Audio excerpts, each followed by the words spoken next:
ಜ್ಞಾನಪೂರ್ಣ ಜಗಜ್ಯೋತಿ ನಿರ್ಮಲವಾದ ಮನವೇ ಕರ್ಪೂರದಾರತಿ.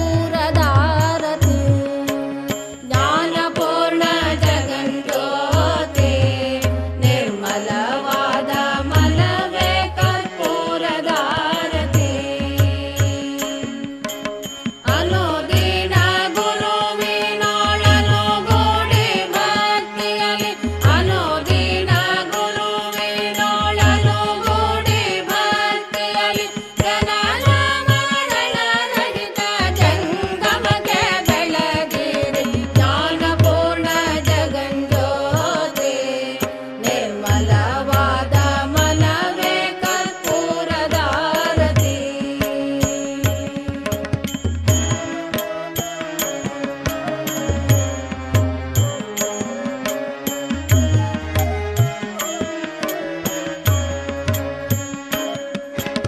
ನಾನೇನೆಂಬುದ ಬೇಡಿರೆ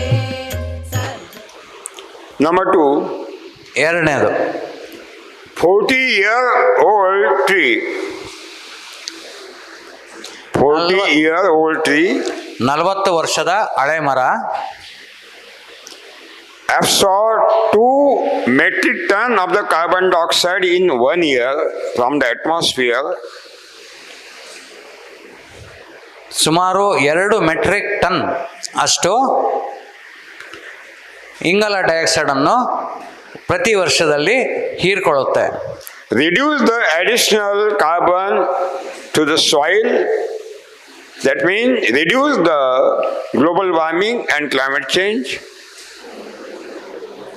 ಇದ್ರ ಮುಖಾಂತರ ಆ ಹೆಚ್ಚುವರಿಯಾದ ಇಂಗಾಲವನ್ನು ಅದು ಭೂಮಿ ಮುಖಾಂತರ ಬೇರುಗಳ ಮುಖಾಂತರ ಭೂಮಿಯೊಳಗೆ ಅದು ಸ್ಥಿರೀಕರಿಸುತ್ತೆ. ಹೊರಗಿನ ಇಂಗಾಲವನ್ನು ಕಡಿಮೆ ಮಾಡೋದಕ್ಕೆ ಕಾರಣ ಆಗುತ್ತೆ.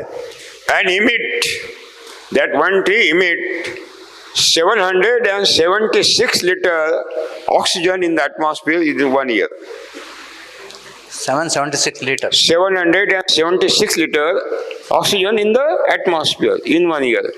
ಇದು ಪ್ರತಿ ವರ್ಷ ಆ ಮರ 776 ಲೀಟರ್ ಆಮ್ಲಜನಕವನ್ನು ವಾತಾವರಣಕ್ಕೆ ಬಿಡುಗಡೆ ಮಾಡುತ್ತೆ. The big trees conserve the maximum rainwater in the soil. ದೊಡ್ಡ ಮರಗಳು ಅತಿ ಹೆಚ್ಚು ಪ್ರಮಾಣದಲ್ಲಿ ಮಳೆ ನೀರನ್ನು ಭೂಮಿಯಲ್ಲಿ ಶೇಖರಣೆ ಮಾಡಿ ಇಡ್ತವೆ. Cool the environment by transpiration. ತನ್ನ ಎಲೆಗಳ ಮುಖಾಂತರ ಉಸಿರಾಟ ಮಾಡೋದ್ರಿಂದ ವಾತಾವರಣವನ್ನು ತಣ್ಣಗೆ ಇಡೋದಕ್ಕೆ ಕೂಡ ಕಾರಣ ಆಗ್ತವೆ. And give the shelter for birds, insect in huge quantity. ಅಷ್ಟೇ ಅಲ್ಲದೆ ಪಕ್ಷಿ ಪ್ರಾಣಿ ಮತ್ತು ಕೀಟಗಳು ಕೂಡ ಅದು ಆಶ್ರಯವನ್ನು ಕೊಡುತ್ತೆ. Save the soil. ಮಣ್ಣನ್ನು ರಕ್ಷಿಸುತ್ತೆ.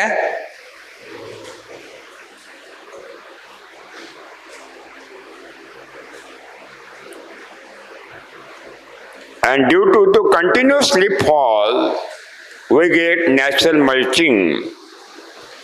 ಮತ್ತು ಇವು ನಿರಂತರವಾಗಿ ಎಲೆಗಳನ್ನ ಕಾಲಕಾಲಕ್ಕೆ ಉದುರಿಸೋದ್ರಿಂದ ನಮಗೆ ನೈಸರ್ಗಿಕವಾಗಿ ಹೊದಿಕೆ ಸಿಗುತ್ತೆ.